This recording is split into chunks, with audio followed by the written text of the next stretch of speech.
So congratulations to Coach Rick and Miami on their win today.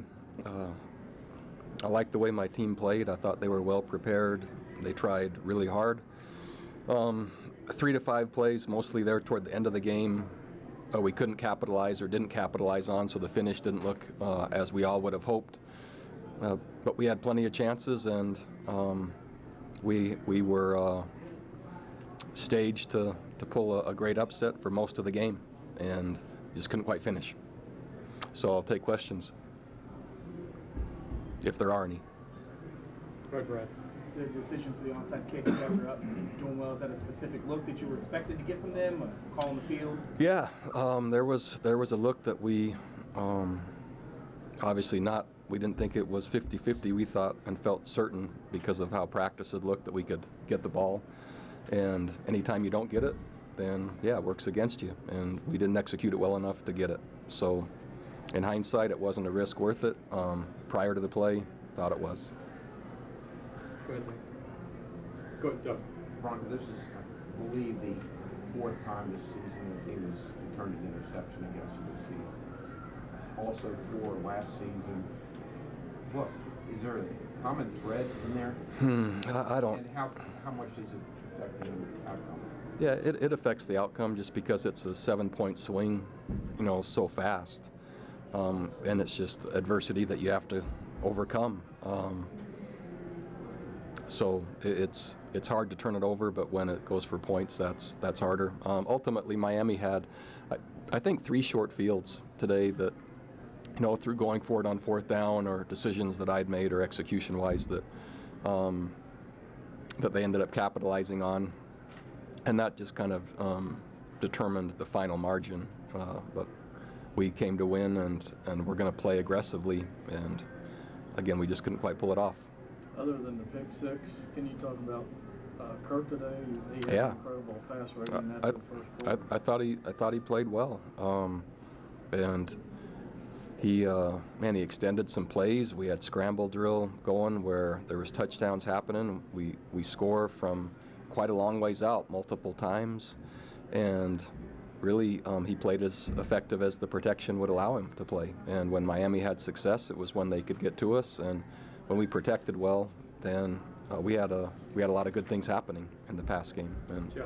I thought Kurt was poised and composed, and outside of the interception, did a nice job.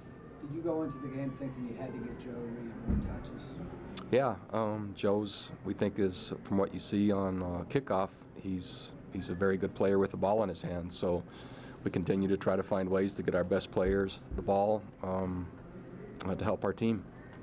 Defensively, you guys kept them at bay for a while, but obviously some of the turnover mistakes came to them. What was your overall thought process as you prepared for them, and how do you feel like you relied on some young guys today?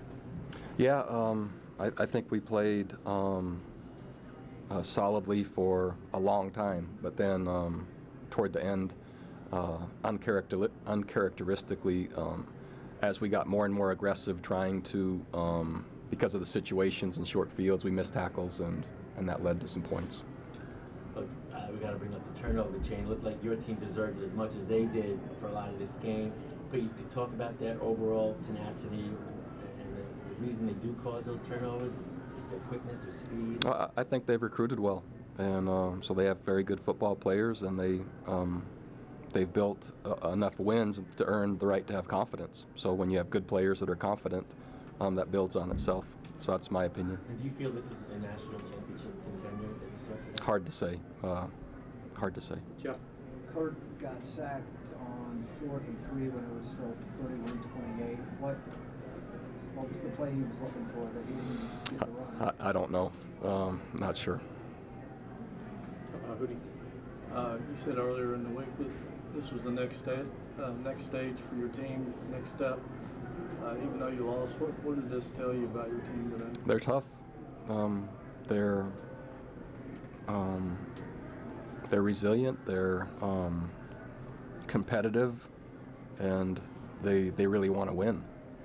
And they were close enough today for a lot of times for them to see that, and it's as disappointed as I've seen them right now. Juan Thornhill had a nice interception. It also looked like he was victimized a few times early. Did you sense that they were coming at him at Yeah, all? certainly. They came after him as teams have the last few weeks.